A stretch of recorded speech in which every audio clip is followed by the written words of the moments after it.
Hi everyone, my name is Stephanie, and I am a Bachelor of Social Work student who is doing my student placement at For a Safer Space. Today I'll be talking about the book American Born Chinese by Jean Luen Yang. American Born Chinese is about three separate narratives that eventually intersect. One of the stories is about a boy called Jin Wang who finds himself being the only Chinese American student at his school. Another story is about a folkloric story of the Monkey King, a king that doesn't want to be a monkey anymore and wants to be a god.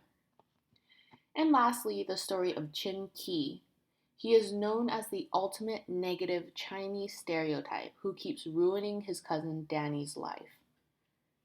So this book comes together to talk about race, racism, identity, marginalization, and discrimination. Today, we will be looking at the first two sections of the book from pages 7 to 37. The book doesn't have chapters, however, they have sections where each separate narrative cut off. I have ended today's reading at where I feel the narrative comes to a natural end and will pick it up where I left off next week. So, it starts with the story of the Monkey King. The gods, goddesses, demons, and spirits are having a dinner party up in heaven, and the sound and music drift down to Flower Fruit Mountain, the mountain inhabited by Monkey King and his monkeys. The book then explains how the Monkey King became a deity. Long ago, he was born from a rock and flashed rays of light from his eyes. He then fought off the tiger spirit who haunted Flower Fruit Mountain. Present-day Monkey King tries to go to the dinner party in heaven. However, the guard doesn't let him in because he doesn't have any shoes and because he is a monkey. The guard doesn't care that the Monkey King is a deity. Everyone starts laughing at his humiliation and the Monkey King becomes embarrassed. He goes back to Flower Fruit Mountain, shaking and raging, and when he arrives to his royal chamber, he smells a strong stench of monkey fur. He's never noticed it before, and he spends the rest of the night thinking of how to get rid of the smell. So when we analyze the story of the Monkey King, we see that the Monkey King struggles to shed his lowly status as a monkey and deals with struggles of identity. When he was humiliated when trying to enter a party in heaven, he became self-conscious and self-loathing of his identity and starts to think about ways to change who he is.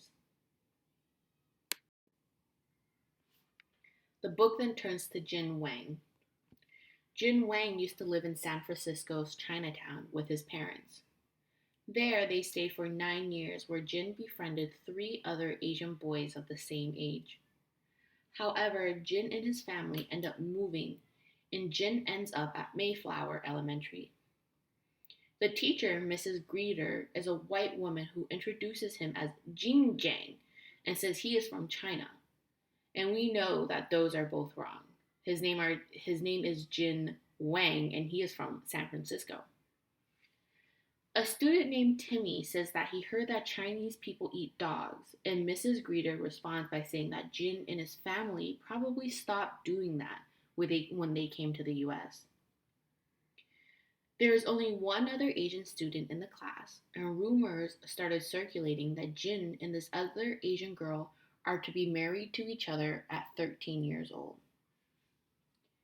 She and Jin end up avoiding each other as much as possible.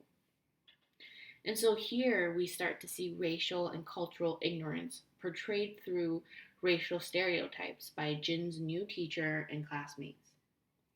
And instead of racial solidarity, Jin and the other Asian student decide to avoid each other at all costs.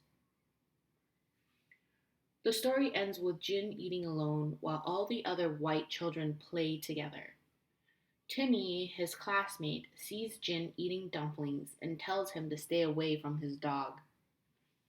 Here, once again, we see Jin being racially portrayed and racially stereotyped. That all Chinese people eat dogs. Jin ends up making a friend called Peter, however, but Peter ends up leaving for Pennsylvania and never returns. So when we analyze Jin's story, we see that his story is actually structurally parallel to the story of the Monkey King. When Jin used to live in Chinatown in San Francisco, he was oblivious to his ethnic difference.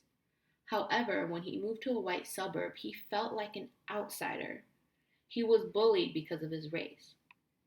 Themes of racial discrimination and casual racism is depicted, and Jin ends up an outcast and isolated. So that's the end of this week. Today we covered the story of the Monkey King and Jin Wang, and their origin story. I hope you liked the book so far, and next week I will cover the next couple sections from pages 37 to 85. Thanks for listening and stay tuned.